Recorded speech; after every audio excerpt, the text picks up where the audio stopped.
हमारे साथ खास बातचीत के लिए मौजूद हैं न्यू इंडिया एश्योरेंस की सीएमडी नीरजा कपूर।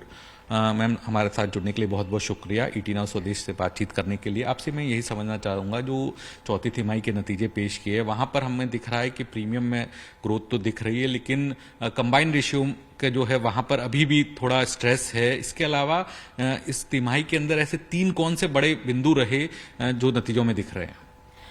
नमस्कार एंड शुक्रिया कि आपने हमें इस इंटरव्यू के लिए बुलाया। ये फोर्थ क्वार्टर में हमारे जो ग्रोथ हुआ है प्रीमियम का, वो इंडस्ट्री के ग्रोथ के हिसाब से है, करीब 16% का ग्रोथ हुआ है। और एक क्वार्टर, इस क्वार्टर में जो हमारा डिस्पाइट द ग्रोथ हमारा रिजल्ट प्रॉफिटेबिलिटी इतना नहीं हुआ है, क्योंकि एक तो एंड ऑफ द ईयर हम सारी अकाउंटिंग प्रोविजंस करते हैं as a prudent insurer and following all the accounting norms, तो सारी प्रोविजनिंग करते हैं जो लाइकली वी एक्सपेक्ट की लॉसेस होंगे। एंड सेकेंडली इस पर्टिकुलर क्वार्टर में हमारे जो पुराने क्रॉप के क्लेम्स थे उसमें क्लेम्स में कुछ डेवलपमेंट हुए हैं। नियरली 224 क्लेम्स के लिए we had to make additional provisions.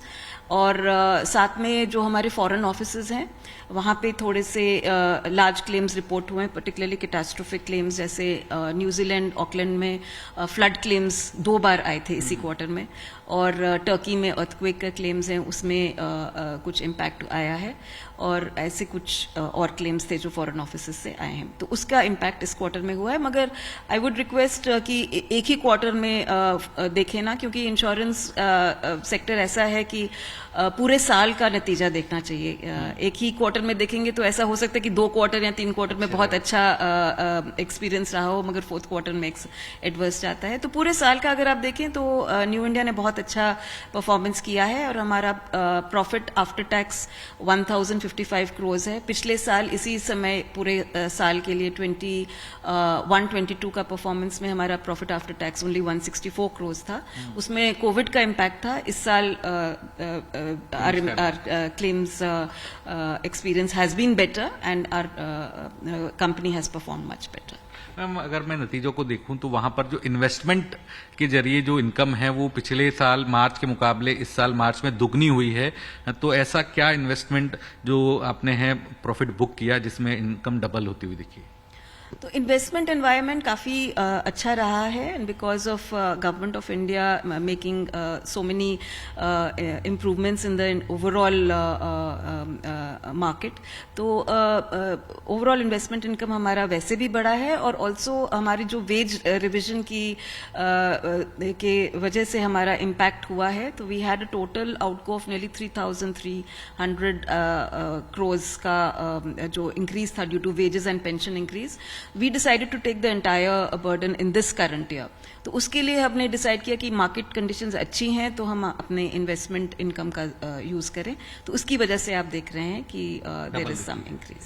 और हम अब जैसे सरकार का भी निर्देश है पीएसयू जनरल इंश्योरेंस कंपनियों को कि प्रॉफिटेबल ग्रोथ पे फोकस करना है, तो प्रॉफिटेबल ग्रोथ में न्यू इंडिया कौन से सेगमेंट पे फोकस कर रही है? जो मोटर और हेल्थ जो हमेशा ट्रेडिशनली रहे हैं न्यू इंडिया के, जो हमेशा लीडर रहा है, वहां पर फोकस है या इसके अलावा भी कोई फोकस है? और किस तरह से कॉशियस भी आप रह रहे हैं अंडरराइटिंग में?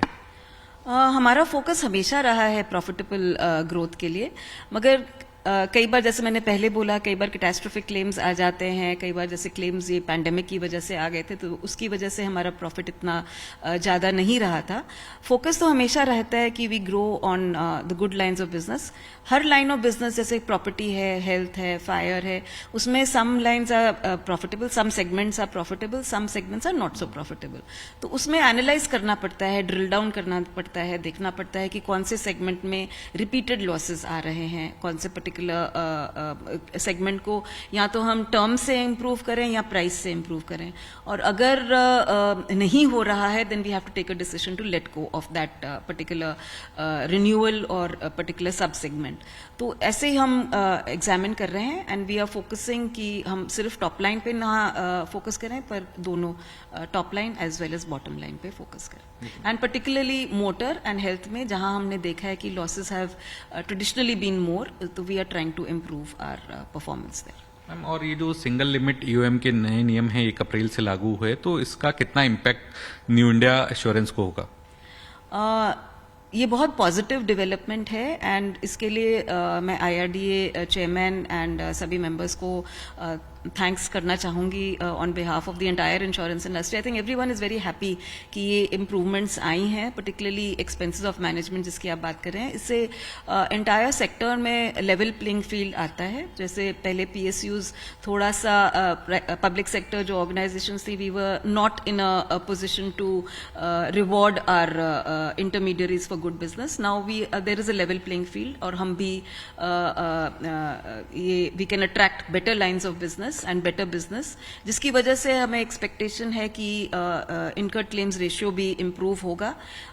तो उसमें if we have to attract this business and pay a little extra to the intermediaries, तो it will offset definitely. UM will give the complete leeway to you.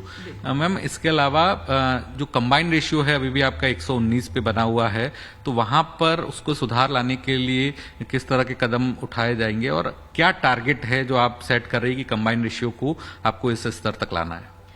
Combined ratio हमारा जो इनकम क्लेम रेशियो होता है और जो हमारे expenses होते हैं प्लस जो हम इंटरमीडियरीज को पेमेंट करते हैं, उसका कॉम्बिनेशन होता है। एंड व्हेन इट क्रॉसेस 100%, तो मतलब we are paying more than what we are receiving. तो always the focus is on trying to improve this combined ratio. और हमारा फोकस इस साल में रहेगा कि एटलीस्ट 5% पॉइंट से इसको इम्प्रूव करें। एक तो प्राइसिंग है जो मैंने पहले आपको बताया, दूसरा है कि क्लेम्स पे हमें फोकस करना है और देखना कि हाउ क्लेम्स का हम इम्प्रूव कर सकते हैं। क्लेम्स में हम बहुत काम कर रहे हैं। तो जैसे हमारे वी फाइंड दैट 75% हमारे जो क्लेम्स हैं स्मॉल वैल्यू क्लेम्स होते हैं। तो इसमें हम टेक्नोलॉजी भी का भी यूज करेंगे। AI टेक्नोलॉजी है, उसकी वजह से will be able to make faster claims, better claim payments होगी जो within the policy parameters में रहेगा। ऑल्सो हम फ्रॉड कंट्रोल का we are taking lot of steps to ensure कि लीकेजेस ना हो क्लेम्स में। These factors we feel will help us improve our combined ratio. And also we are coming out with new products. जैसे हम अभी recently हमने launch किया है माई साइबर पॉलिसी, जो रिटेल ऑनलाइन फ्रॉड को टारगेट करेगा। It will help us to help our clients in such cases. हमने हेल्थ में युवा भारत पॉलिसी लाए हैं और आत्मनिर्भर पॉलिसी लाए हैं फिजिकली चैलेंज्ड हमारे ब्रदर्स एंड सिस्टर्स के लिए। और हम ये फाइनेंशियल लाइंस ऑफ बिजनेस में लाए हैं क्रेडिट गार्ड पॉलिसी। तो ऐसे काफी हम इम्प्रूवमेंट्स कर रहे हैं। मोटर में हम पे एज यू ड्राइव लाए हैं। तो दीज एड ऑन्स और नए कवर्स हम ला रहे हैं, लाते रहेंगे अगले साल में भी, which will help us to improve our. Ma'am, आपने सारे प्रोडक्ट की बात करी, लेकिन इसमें एक जो प्रोडक्ट है जो आपके द्वारा लॉन्च किया गया हाल ही में, श्योरिटी बॉन्ड प्रोडक्ट, तो वहां पर किस तरह से आप आगे बढ़ रहे हैं? वहां पर क्या रिस्क थोड़ी ज्यादा है क्योंकि ये रिस्की प्रोडक्ट है, आपको एक बड़ा रिस्क कवर करना होगा और अब IRDA ने उसमें नियमों में और थोड़ी ढील दी है, तो इसके बाद क्या फुल फ्लेजेड श्योरिटी बॉन्ड पे आगे बढ़ेंगे? जी, हम श्योरिटी बॉन्ड हमने लॉन्च किया है पिछले फाइनेंशियल ईयर में। एंड इस प्रोडक्ट को हमने री इंश्योरेंस सपोर्ट के साथ लॉन्च किया है, बिकॉज जैसे आपने बोला थोड़ा रिस्की प्रोडक्ट है और पहली बार जब अब करने जा रहे हैं बहुत सालों के बाद, तो डेफिनेटली रिस्क तो है। इसमें we are taking full support of reinsurers and अभी हम पॉलिसी वर्डिंग्स में भी थोड़ा सा चेंज ला रहे हैं, बिकॉज जो हम पॉलिसी लेके आए थे हमें लगा था कि उसमें हमें जो फीडबैक मिला है पोटेंशियल क्लाइंट्स और कस्टमर से, वो है कि थोड़ा सा वर्डिंग्स चेंज कराना है। तो उसकी वजह से हम री इंश्योरर से डिस्कस कर रहे हैं and we will be bringing changes in this. We expect कि इसमें काफी ट्रैक्शन रहेगा इस पर्टिकुलर लाइन ऑफ बिजनेस में and there will be a lot of growth in this segment. उनसे बात करने के लिए बहुत बहुत शुक्रिया ma'am. Thank you very much.